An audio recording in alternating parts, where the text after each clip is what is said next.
I was ready yesterday to play reporter. I had my tape recorder with me and something to write on. It took me quite a while to find the student that I talked to last Thursday. I decided to call him Hong, which means red in Chinese, because of the red baseball cap he wore.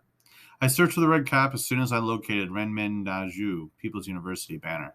When I found him, he was talking to the crowd through a loud hailer, but I couldn't make out what he was saying. When he stopped talking and cheering died down, and I tapped him on the shoulder. Hi, I said. He smiled. Hello, Canadian friend. I was wondering if you and I could have a talk and if you would be all right if I tape recorded you. Okay. Beside him, a young woman shook her head and started rattling away in Chinese. He and she talked at each other for a few moments. That's what it seemed like because they were both talking at once. And then he said, okay. The press of bodies was on us again. I looked around for a place where we could go and talk more privately and immediately laughed at myself to see if people flooded the square completely. Well, I was wondering what has happened since I saw you last Thursday. Government has become a little bit reasonable, but not enough. Last Saturday, officials had a meeting with student representatives, but it was a phony one. Those so-called students are from the government student unions. They do not represent us. We have formed our own autonomous union, and officials must speak to us. So far, they refused. So that's why we are here today. What will you do if the officials still won't talk to your people? A grim look passed over his face. We have something planned. The woman beside him nodded, and the chattering around us went up a notch. A lot of the students understand English. How old are you? Said the woman. She wore jeans and a jean jacket, so I figured I'd call her Lan, which means blue. I didn't want to lie, so I tried changing the subject. What do you study in university? It was a pretty lame question, but it worked.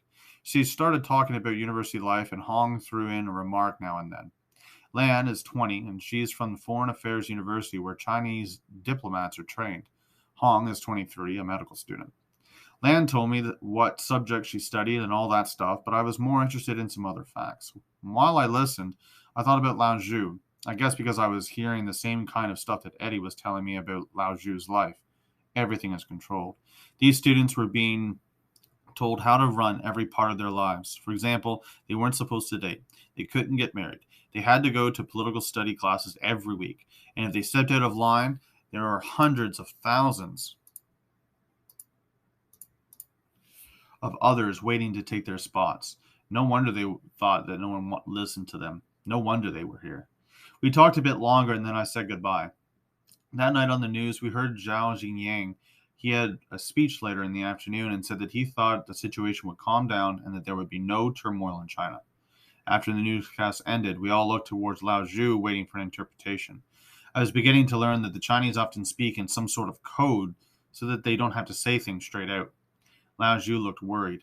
He sighed and said, Lao Ziyang has broken with Deng Xiaoping. What? Eddie shouted. Remember the editorial in the 26th, Eddie? It came from Deng, and it was the students that were promoting chaos. Now, Chairman Zhao is saying that there will be no chaos. He has rejected Deng's analysis.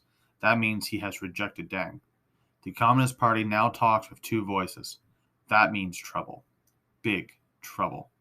I wondered where the students and Lang and Hong fit into all of this, and then I realized that they were right in the middle of it.